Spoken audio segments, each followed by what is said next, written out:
বাংলাদেশে ৫ই আগস্ট একটা এলিট সেটেলমেন্ট হয়েছে রাজনৈতিক দল আর সুশীলদের এজেন্ট আসিফ নজরুলের মধ্যে। আসিফ নজরুল ৩জন ছাত্রকে সমন্বয়ক বানায়, বঙ্গভবনে যায় ঘুটুটা শুরু করে। ওই জায়গা থেকেই এই বিপ্লবের সারা। আমার কাছ থেকে শোনার দরকার নাই, এই হান্নানের কাছেই শোনেন, সমন্বয়ক হান্নানের কাছে।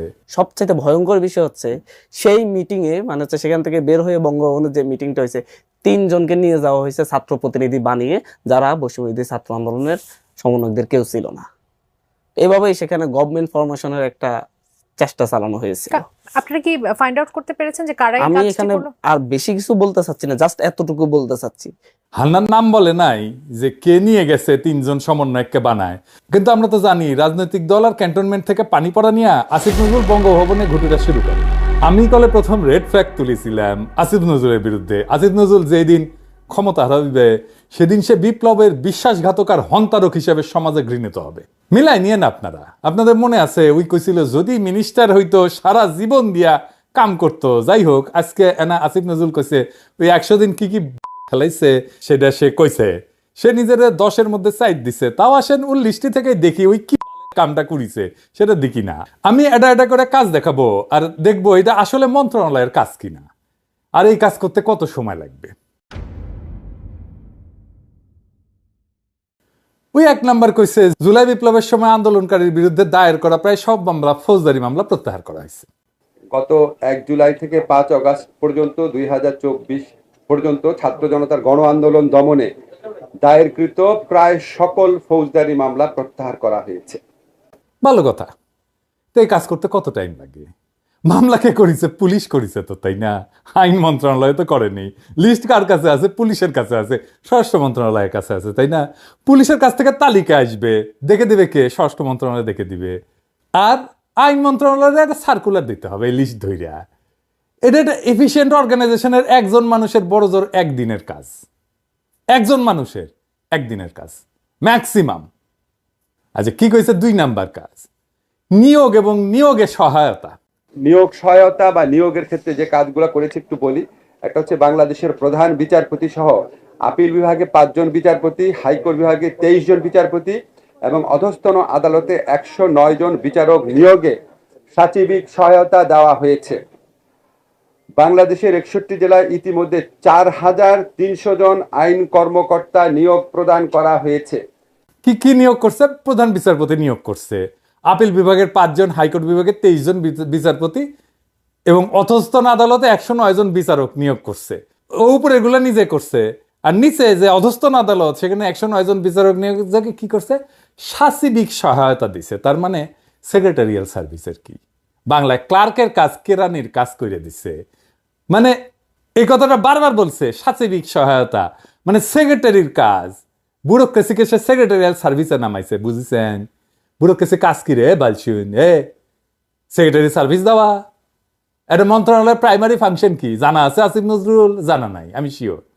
কি কাজ করিছে, কি বাল খেলাইছে ওটা দেখাইতে হবে। সে প্রাইমারি ফাংশন সে কোনটা কোনটা করিছে, প্রাইমারি ফাংশন দিয়ে বুঝাইতে হবে। তো প্রাইমারি ফাংশন কি একটা মন্ত্রণালয়ের? ৩টা: পলিসি মেকিং, গভর্নেন্স এবং অ্যাডমিনিস্ট্রেশন।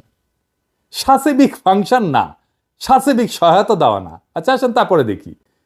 বাংলাদেশের ৬১ জেলায় ইতিমধ্যে ৪,৩০০ জন আইন কর্মকর্তা নিয়োগ প্রদান করা হয়েছে। আমরা ক্ষেত্র বিশেষে আমাদের কোনো কর্মকর্তা রাত ৯টা-১০টা পর্যন্ত কাজ করেছে। আমরা মাঝে মাঝে শুক্রবার অফিস করেছি, আমরা মাঝে মাঝে শনিবার অফিস করেছি। আমি আমার আইন মন্ত্রণালয়ে যত কর্মকর্তা আছেন তাদের প্রতি সবার প্রতি ধন্যবাদ জানাচ্ছি। একটা অসম্ভব কর্মযজ্ঞ সম্পাদন করা হয়েছে। বাংলাদেশের ইতিহাসে এত বেশি সংখ্যক নিয়োগ একটা মন্ত্রণালয় থেকে হয়েছে আমার ধারণা আর কোনো নজির নাই। এবং আমাদের কর্মকর্তারাও প্রচন্ড পরিশ্রম করেছে। প্রায় ৯০,০০০ থেকে ১,০০,০০০ আবেদনকে স্ক্রুটিনি করে ৪,৩০০ জন আইন কর্মকর্তাকে নিয়োগ প্রদান করা হয়েছে গত ৩ মাসের মধ্যে। বাংলাদেশের ৬১ জেলায় ইতিমধ্যে ৪,৩০০ জন আইন কর্মকর্তাকে নিয়োগ প্রদান করা হয়েছে। এবং কইছে এটা করতে যে একেবারে সে হয়রান হয়ে গেছে, শুক্রবারে কাজ করতে হয়েছে, রাত্রি ৯টা পর্যন্ত কাজ করতে হয়েছে। এবং এটা আইন মন্ত্রণালয়ে নিয়োগটা দিছে। ৯০,০০০ থেকে ১,০০,০০০ আবেদনকে পর্যবেক্ষণ করে নিয়োগটা দিছে। এটা ৩ মাস লাগিছে। এটা কি মেলা বড় কাজ? নিয়োগ দেওয়া কি মন্ত্রণালয়ের কাজ নাকি রে বালছিউন? ক্যাঙ্কা করে নিয়োগ করতে হয় এটা জিনিসটাই তো জানিস না, ম্যানেজমেন্টে জিরো স্কিল, কিছুই জানে না, বুঝেছেন? দেখেছেন, আমি ক্যান্ডিডেটের কি কোয়ালিফিকেশন চাইতেছি সেটা ঠিক করে এটা আউটসোর্স করে দিলেই হয়। বাংলাদেশে মেলা এইচআর কনসালটেন্সি হাউস আছে, ব্রাইট পোলাপান কাজ করে, নাম কেয়া দিব? নাম আর কইলাম না, থাক, আবার ক্যাম্পেইন হয়ে যাবে। কিন্তু এইচআর কনসালটেন্সি আছে অনেক অনেক, একটা দুইটা না, মেলা। ওদের কাছ থেকে একটা প্রপোজাল নেওয়া যাইতো, কে কত টাকা নিবে। আমি আমার ব্যুরোক্রেসিকে আমি কেন এই রিক্রুটমেন্ট নিয়োগে কাজে লাগাবো? এটা কি ব্যুরোক্রেসির কাজ নাকি?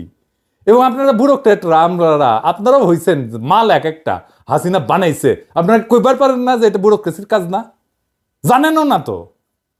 5 নাম্বার, বর্ডার গার্ড বিস্ফোরক মামলার জন্য 20 জন পাবলিক প্রসিকিউটর নিয়োগ দেওয়া হয়েছে, ভালো কাজ, ঠিক আছে, এটা মন্ত্রণালয়ের কাজ। বর্ডার গার্ড বাংলাদেশে বিস্ফোরক মামলা পরিচালনার জন্য 20 জন স্পেশাল পাবলিক প্রসিকিউটরকে নিয়োগ দেওয়া হয়েছে। কয়দিন সময় লাগে? ধরলাম মেলা বড় জোর একজন মানুষের 1 সপ্তাহের কাজ। 6 নাম্বার, আন্তর্জাতিক অপরাধ ট্রাইব্যুনাল পুনর্গঠন করা হয়েছে। আন্তর্জাতিক অপরাধ ট্রাইব্যুনাল পুনর্গঠন করেছি আমরা, এটা আপনারা জানেন, এটা আমাদের অন্যতম প্রধান এজেন্ডা ছিল। এরপর চিফ প্রসিকিউটর সহ 11 জন প্রসিকিউটরকে নিয়োগ প্রদান করা হয়েছে। এটা একটা সলিড কাজ, এটা মন্ত্রণালয়ের কাজ। একজন ভালো চিফ প্রসিকিউটর নিয়োগ দেওয়া হয়েছে, এটাও একটা প্রশংসাযোগ্য কাজ হয়েছে। তবে নষ্ট করেও না, দিনে 2 বার করলে সঠিক টাইম দেয়। যাই হোক, তারপরে কি 7 নাম্বার কইছে যে স্পেশাল প্রসিকিউটরাল অ্যাডভাইজার হিসেবে বিদেশি এবং দেশি বিশেষজ্ঞ পর্যায়ে আইনজীবীরা নিয়োগপ্রাপ্ত হচ্ছেন। স্পেশাল প্রসিকিউটরাল অ্যাডভাইজার হিসাবে বিদেশি এবং দেশি বিশেষজ্ঞ পর্যায়ের আইনজীবীরা নিয়োগ প্রাপ্ত হচ্ছেন। বিদেশি যিনি আছেন ওনার নিয়োগপত্র সম্পন্ন হয়েছে আজকে, আপনারা 2-1 দিনের মধ্যে জানবেন। দেশি যিনি আছেন আইন বিশেষজ্ঞ, ওনারটা প্রসেসের মধ্যে রয়েছে, আশা করি এই সপ্তাহের মধ্যে এটা হয়ে যাবে। কয়জন দিছেন এটা বলতে হবে তো। বিদেশে যিনি আছেন নিয়োগপত্র সম্পূর্ণ হয়েছে আজকে, বিশাল কাজ করে দিতে, এটা অ্যাপয়েন্টমেন্ট লেটার তৈরি করেছে, বিশাল কাজ। ওরে বাপরে, আবার কইছি আমি এটা করেছি। দেশে যিনি আছেন ওনারটা এই সপ্তাহের মধ্যে হয়ে যাবে। ওরে বাবা, 1 সপ্তাহ লাগবে এটা অ্যাপয়েন্টমেন্ট লেটার তৈরি করতে, বুঝেছেন তো কেমন তালে ভর। তার মানে 2 জন নিয়োগ দিছে, বুঝছাও, একজন বিদেশ থেকে একজন দেশ থেকে, এই 2টা নিয়োগ দিতে তারা হয়রান হয়ে গেছে আর কি। আর কি, অ্যাটর্নি জেনারেল অফিসে 239 জন আইন কর্মকর্তা নিয়োগ করা হয়েছে। অ্যাটর্নি জেনারেল অফিসে 239 জন আইন কর্মকর্তা, অ্যাটর্নি জেনারেল, অতিরিক্ত অ্যাটর্নি জেনারেল, সহকারী attorney general, deputy attorney general, এই 229 জন আইন কর্মকর্তাকে নিয়োগ প্রদান করা হয়েছে। এটাও তো হেড হান্টিং কমিটি দিয়ে করা যেত, তাই না? আন্তর্জাতিক অপরাধ ট্রাইব্যুনাল অ্যাক্ট যেটা ছিল 1973-তে, আমরা যখন এটা সংস্কারের উদ্যোগ নিলাম, আমরা চেয়েছি বিচারটা যেন বৈশ্বিক পর্যায়ে, দেশীয় পর্যায়ে গ্রহণযোগ্য হয়, একই সাথে এটার মাধ্যমে যেন সুবিচার নিশ্চিত করা হয়। এই জন্য আমরা ব্যাপক কনসালটেশন করেছি, আপনারা দেখেছেন, আমরা ওপেন গোল টেবিল বৈঠক করেছি। এরপর দেশি বিদেশি বিভিন্ন এক্সপার্ট, 3 জন বিদেশি এক্সপার্ট সহ প্রায় কমপক্ষে 20 থেকে 25 জন এক্সপার্টের আমরা ওপিনিয়ন নিয়েছি। আন্তর্জাতিক অপরাধ ট্রাইব্যুনাল অ্যাক্ট যেটা ছিল সেটা সংস্কারের ক্ষেত্রে গোল টেবিল বৈঠক করেছে, দেশি বিদেশি 3 জন এক্সপার্ট সহ প্রায় 20 থেকে 25 জন এক্সপার্টের ওপিনিয়ন নেওয়া হয়েছে। ভালো কাজ, বহুত কাম করেছেন। কয়জন মানুষের কয় কর্মঘন্টা লাগে এই কাম করতে? এবার আসিছে আমার এলাকায়, বুঝছাও, এই ধরনের কাজ তো আমিও করি, এই কাজটা আমি করি। অ্যাডভাইজারি বোর্ড বলি আমরা, নানা দেশে অ্যাডভাইজারি বোর্ডে কে কে থাকবে সেটা ঠিক করি, ওনাদের সাথে আলাপ করি, তারপরে কন্ট্রাক্ট সাইন করি, তারপরে অ্যাকচুয়াল বোর্ড মিটিং করি। সেটা ওনারা আইসা করতে পারে প্যারিসে, অথবা ভার্চুয়ালি করতে পারে, অনেক সময় আইসা করে, তখন আসা যাওয়ার টিকিট ইত্যাদি ইত্যাদি মেলা কিছু, হোটেল টোটেল সব কিছু করা লাগে। তারপরে ওই যে সিদ্ধান্ত লেখা লাগে, কি হয়েছে, ওই যে মিনিটস রেডি করা লাগে। এটা একজন মানুষের, মানে আমি যেহেতু করি আমি জানি, আমার কখনো কখনো 40 থেকে 80 ঘন্টার কাজ, মানে 1 থেকে 2 সপ্তাহের কাজ একজন মানুষের। এটা বিশাল কাজ করিছে ওই। আর কি করিছে, বিশেষ নিরাপত্তা বাহিনী সংশোধন অধ্যাদেশ 2024, জাতির পিতার পরিবার সদস্যদের নিরাপত্তা রহিতকরণ অধ্যাদেশ 2024 সহ মোট 10টি আইন প্রণয়নে ভেটিং সহযোগিতা প্রদান করেছি। বিশেষ নিরাপত্তা বাহিনীর সংশোধন অধ্যাদেশ 2024, জাতির পিতার পরিবারের সংশোধন, নিরাপত্তা নিশ্চিতকরণ অধ্যাদেশ 2024 সহ মোট 10টি আইন প্রণয়নে ভেটিং সহযোগিতা প্রদান করা হয়েছে। ঠিক আছে, এটা একটা কাজ, বড় কাজ না, ছোট কাজ, ছোট কাজ। এটা একজন মানুষের কাজ না, ভেটিং হয়তো অনেকজন মিলে করে আর কি, ধরলাম আর কি, এটা 10 জন মানুষের 1 সপ্তাহের কাজ। আর কি, এছাড়া 95টি প্রজ্ঞাপন, 33টি বৈদেশিক চুক্তি ও সমঝোতা স্মারকে ভেটিং করা হয়েছে আইন মন্ত্রণালয়ের পক্ষ থেকে। এই ভেটিং গুলার মধ্যে, প্রজ্ঞাপনের মধ্যে একটা কথা উল্লেখ করে বুঝতে পারবেন যে 11টা যে সংস্কার কমিশন হয়েছে, এই পুরা জিনিসটার ভেটিং আমরা আইন মন্ত্রণালয় থেকে করেছি। 95টা প্রজ্ঞাপন, 33টা বৈদেশিক চুক্তি সমঝোতা স্মারকের ভেটিং করা হয়েছে, 11টা সংস্কার কমিশনের ভেটিং করা হয়েছে। এটা কয়জনের কাজ, কতক্ষণের কাজ? এটা একটা কাজ, কিন্তু বড় কাজ না, ছোট কাজ। হাইকোর্ট বিভাগ, আপিল বিভাগের বিচারক নিয়োগের ক্ষেত্রে একটা আইন প্রণয়নের চেষ্টা করা হচ্ছে, শুনেন। এছাড়া আমরা একটা খুব বড় পদক্ষেপ নিতে যাচ্ছি, এটা হচ্ছে হাইকোর্ট বিভাগ এবং আপিল বিভাগে বিচারক নিয়োগ নিয়ে আপনারা জানেন বিভিন্ন সময় সরকারের আমলে অনেক অভিযোগ উত্থাপিত হতো। এটাকে অ্যাড্রেস করার জন্য আমরা একটা আইন প্রণয়নের চেষ্টা করছি। এটা একটা কাজ, এবার এটাও কাজ করে চালাইতেছে, আমি চেষ্টা করেছি, এটাও কাজ করে, বুঝছাও। আমাদেরকে ভালসুন ভাবিছে, বসে বসে বেতন খাচ্ছে, আর কিছু না, কোনো কাজ জানে না, এক ফোঁটা কাজ জানে না। আর কি দুর্নীতি প্রতিরোধ কার্যক্রমের অংশ হিসেবে বিচারক, রেজিস্ট্রেশন কর্মকর্তা, আইন মন্ত্রণালয়ের অধীনে থাকা দপ্তরে থাকা কর্মচারী এবং তাদের পরিবারের সদস্যদের সম্পদের হিসাব সংগ্রহ করেছি। দুর্নীতি প্রতিরোধ কার্যক্রমের অংশ হিসাবে আমরা বিচারক, রেজিস্ট্রেশন বিভাগের কর্মকর্তা, আইন মন্ত্রণালয় এবং এর অধীন দপ্তর সংস্থার কর্মচারীদের পরিবারের সদস্য সহ অর্জিত সম্পদের হিসাব বিবরণী সংগ্রহ করেছি। বর্তমানে হিসাব বিবরণীগুলো যাচাই বাছাই কার্যক্রম চলমান রয়েছে। হিসাব বিবরণী যাচাই বাছাই চলমান রয়েছে, এটা এটা এটা বলে উই করবি, বুঝছাও। হ্যাঁ, এটা সার্কুলার দিবে, ওরা পাঠাবে, এটা একটা বিশেষায়িত কাজ। ওর ওর ইনকাম ট্যাক্স অডিট করবে, এটা কে করে? এটা আইন মন্ত্রণালয়ের লোক করবে, পাইবে। এটা দুদকে ভেরিফাই করে, দুদকে দিয়ে দিবে, ওদের স্পেশালিস্ট লোক আছে, এটা দুদক ভেরিফাই করবে। মন্ত্রণালয়ের কাজ কি রে ভালছিন? আর কি গুম বিরোধী সনদের অনুসমর্থন এবং কমিশন গঠনের প্রয়োজনীয়তা সকল সহযোগিতা প্রদান করেছে, ভালো কাজ হয়েছে। গুম বিরোধী সনদ যেটা রয়েছে ওটা অনুসমর্থন এবং কমিশন গঠন করার ক্ষেত্রে আমরা প্রয়োজনীয় সকল সহযোগিতা প্রদান করেছি। এটা কতক্ষণের কাজ? হ্যাঁ, এক সপ্তাহের কাজ, একজন মানুষের কাজ। আর কি গুম হওয়া ব্যক্তিদের সন্ধান, গুমে জড়িত ব্যক্তিদের বিরুদ্ধে আইনগত ব্যবস্থা নেওয়ার ক্ষেত্রে সুপারিশ প্রণয়নের জন্য যে তদন্ত কমিশন হয়েছে, তার কাঠামো আইন মন্ত্রণালয় থেকে প্রস্তুত করা হয়েছে, ভালো হয়েছে। আর গুম হওয়া ব্যক্তিদের সন্ধান এবং গুমে জড়িত ব্যক্তিদের বিরুদ্ধে আইনগত ব্যবস্থা গ্রহণের সুপারিশ প্রণয়নের জন্য যেহেতু তদন্ত কমিশন হয়েছে, এই তদন্ত কমিশনের যে এনাবেলিং যে লটা, সেটা সম্পূর্ণভাবে আমরা আইন মন্ত্রণালয়ের পক্ষ থেকে প্রিপেয়ার করেছি এবং এই কমিশনকে আমরা সাচিবিক সহযোগিতাও প্রদান করছি আইন মন্ত্রণালয়ের পক্ষ থেকে। এটা বড় কাজ, ছোট কাজ না, এটা বড় কাজ। এটা কিন্তু বড় কাজ, কতক্ষণের কাজ। এবং এই কমিশনকে আমরা সাচিবিক সহযোগিতা প্রদান করা হচ্ছে। আবার এসে সাচিবিক সহযোগিতা দিবে না মন্ত্রণালয়, এটা বলে দিলাম, এটা মন্ত্রণালয়ের কাজ না। আর কি সংস্কার কমিশনের গঠিত বিচার বিভাগের সংস্কার কমিশনকে সহযোগিতা করা হচ্ছে, যাতে করে কার্যকর রিপোর্ট পাওয়া যায়। সংস্কার কমিশন যে গঠন করা হয়েছে, এর মধ্যে বিচার বিভাগ প্রতিষ্ঠার লক্ষ্যে যে বিচার বিভাগ সংস্কার কমিশন গঠন করা হয়েছে, এই সংস্কার কমিশনের সাথে বলেছি, আমরা মিটিং করেছি এবং ওনাদের সাথে আমরা সহযোগিতা করছি যাতে খুব দ্রুত বিচার বিভাগীয় সংস্কার কমিশনের একটা খুব এফিশিয়েন্ট একটা রিপোর্ট প্রডিউস করা যেতে পারে। যতটুকু সহযোগিতা চাচ্ছেন ওনারা, আমরা করছি। আচ্ছা, ঠিক আছে, কিন্তু কাজটা ছোট কাজ। আর কি বিচার ব্যবস্থা রেজিস্ট্রেশন কার্যক্রম ডিজিটালাইজ করার জন্য মডেল ই কোর্ট স্থাপন এবং মডেল সাব রেজিস্ট্রি অফিস স্থাপনের সিদ্ধান্ত গ্রহণ করা হয়েছে। বিচার ব্যবস্থা এবং রেজিস্ট্রেশন কার্যক্রম ডিজিটালাইজেশন করার জন্য মডেল ই কোর্ট স্থাপন এবং ডিজিটাল সাব রেজিস্ট্রি অফিস স্থাপনের সিদ্ধান্ত গ্রহণ করা হয়েছে। এই সম্পর্কিত 2টি প্রকল্প অনুমোদনের জন্য চূড়ান্ত পর্যায়ে রয়েছে। সিদ্ধান্ত নেওয়াটা কাজ নাকি রে ভালছি, না বাস্তবায়নটা কাজ? সিদ্ধান্ত নিছে, এটা বইসে একটা ডিসিশন নিছে, ওটা নাকি কাজ? এটাও কাজ, সেটা আবার কয়।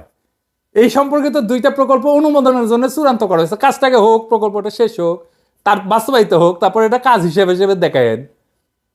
আর কি স্থায়ী অ্যাটর্নি সার্ভিস প্রতিষ্ঠা, এই যে আপনার পিপি জিপি ওনারা যে নিয়োগ হন, ওনারা যেন একটা কম্পিটিটিভ পরীক্ষার মধ্যে দিয়ে নিয়োগ হন, এটার লক্ষ্যে আমরা একটা আইন প্রণয়নের সিদ্ধান্ত নিয়েছি। কাজ খুবই অল্প এগিয়েছে, বাট এটা আমরা সর্বোচ্চ চেষ্টা করব এই আইনটা যেন আমরা এই বছরের মধ্যে করে যেতে পারি। স্থায়ী অ্যাটর্নি সার্ভিস প্রতিষ্ঠার জন্য যে সমস্ত পিপিজিবি নিয়োগ হয়, তারা যেন একটা কম্পিটিটিভ পরীক্ষার মাধ্যমে নিয়োগ হয়, তার জন্য একটা আইন প্রণয়নের ব্যবস্থা নেওয়া হচ্ছে। আইনটা হোক, এটা খুব অল্প, তবে বলে দিচ্ছে কিন্তু কাজটা খুব অল্প আগাইছে। তা তো আগাবেই, অপদার্থদের কাজ অল্পই আগায়। তো অপ্রাই যখন আগাইছে, এটা কইছেন কেন? মানে লিস্টই বাড়াইতে হবে, বুঝছাও। আর কি যুদ্ধাপরাধী আদালতের ভবনের কাজের তদারকি করতেছে আসিফ নজরুল নিজে, ফিজিক্যালি 3বার পর্যবেক্ষণে গেছে। এবং সার্বজনীন যোগাযোগ রাখিচ্ছে শুনেন। যুদ্ধাপরাধী আদালতের যে ভবনের কাজ তদারকি আপনারা নিজেরা দেখেছেন, আমি অলরেডি নিজে পার্সোনালি 3বার ফিজিক্যালি ইন্সপেকশনে গিয়েছি, সার্বক্ষণিকভাবে যোগাযোগ রাখছি। এগুলি তো আপনার ধরেন মানে আমাদের বিচার প্রক্রিয়াকে দ্রুততর করার ক্ষেত্রে এবং সবার বিল্ডিংটার ক্ষেত্রে, সেখানে আমি অবশ্যই অত্যন্ত শ্রদ্ধার সাথে পূর্তমন্ত্রী আদিলুর রহমান খান ওনার ব্যক্তিগত ইনিশিয়েটিভ, ব্যক্তিগত তদারকির কথা স্মরণ করি। আর আমরা ওনাদের সাথে থেকেছি পুরো কাজটা সম্পন্ন করার ক্ষেত্রে। দেখেছেন, হাসিনা মনিটরিং করতো আর সে সার্বক্ষণিক যোগাযোগ রাখতো। তামেন হাইসানি, সবাই একটু হাইসানি, হ্যাঁ এডিটর সাহেব দাঁড়ান একটু পরে, একটু দাঁড়ান, একটু হাসার টাইম দেন। আপনি তো টাইমই দিচ্ছেন না, তো ওই হাস্যকর বানাচ্ছে, এটা জোকার হয়ে গেছে আজিজ নজরুল। আর কি বিভিন্ন কমিশনের লোক নিয়োগের ক্ষেত্রে আইনগত দিক পর্যালোচনা, যেমন পাবলিক সার্ভিস কমিশন, নির্বাচন কমিশন, যেমন নিয়োগের প্রক্রিয়াটা কি হবে তা করে দেওয়া হচ্ছে। বিভিন্ন কমিশনে লোক নিয়োগের যে আইনগত দিক পর্যালোচনা, ধরেন পাবলিক সার্ভিস কমিশনে বা নির্বাচন কমিশনে নিয়োগের প্রক্রিয়াটা কি হবে, এই সম্পূর্ণ আইনগত পর্যালোচনাগুলো আমরা করে দিই যে কোনো নতুন নিয়োগের ক্ষেত্রে। মেলা বড় কাজ এটা, তাই না? হ্যাঁ, আর কি 23 নম্বর জুলাই শহীদ ফাউন্ডেশনে গঠনতান্ত্রিক দলিল প্রণয়নের কাজ করে দেওয়া হয়েছে। জুলাই শহীদ ফাউন্ডেশনের গঠনতান্ত্রিক যে দলিল সেটা আমরা প্রণয়ন করে দিয়েছি জুলাইয়ের স্পিরিটকে ধরে রাখার জন্য। জুলাই গণ অভ্যুত্থানে আমাদের ছাত্র জনতা যারা নিহত হয়েছেন, যারা আহত হয়েছেন, ওনাদের স্পিরিটকে ধারণ করার জন্য এই জুলাই ফাউন্ডেশন গঠন করা হয়েছে এবং ওনাদেরকে যারা চিকিৎসা সহযোগিতা দেওয়ার জন্য এবং আর্থিক আপনার ক্ষতিপূরণের মতোই ওনাদের যে লস হয়েছে এটা তো ক্ষতিপূরণ দিয়ে হবে না, এটা পুরা প্রক্রিয়াটা দেখাশোনা করছে জুলাই শহীদ ফাউন্ডেশন। এটার দলিল আমরা প্রণয়ন করে দিয়েছি, এরকম আরো অনেক কিছু কাজ আছে। ক্যাঁকে করে করিছে, তো এটা তো একটা ল ফার্মের কাজ, এটা ল ফার্মে দিবেন আপনি, ল ফার্ম আপনাকে দিবে, আপনি ভেটিং করে দিবেন ঠিক আছে কিনা, তাইলে তো হইলো। প্রফেসর ইউনূস আপনি দেখেন, আপনারাও দেখেন, এটা পুরা মন্ত্রণালয় বৈশাখী বাল ফেলাইছে ওই আপনার উপদেষ্টা, সবাইকে ওই নাকি ডিফ্যাক্টর সহপ্রধান উপদেষ্টা। এইটা যা করিছে এটা একজন মানুষের 100 দিনের কাজ না, একজন মানুষের কোনো ধারণাই নাই কাজ কারে বলে। দুনিয়ার মানুষ কি বিপুল পরিমাণে কাজ করে একজন প্রফেশনাল মানুষ। তো বুঝেছেন তো কি বালটারে নিয়ে এসে বসেছেন উপদেষ্টা কইরা প্রফেসর ইউনূস, দেখেছেন তো? হ্যাঁ, তো ধর্ম নেই, প্রত্যেকটারে ধর্ম দেখি কে কি লিস্টি দেয়।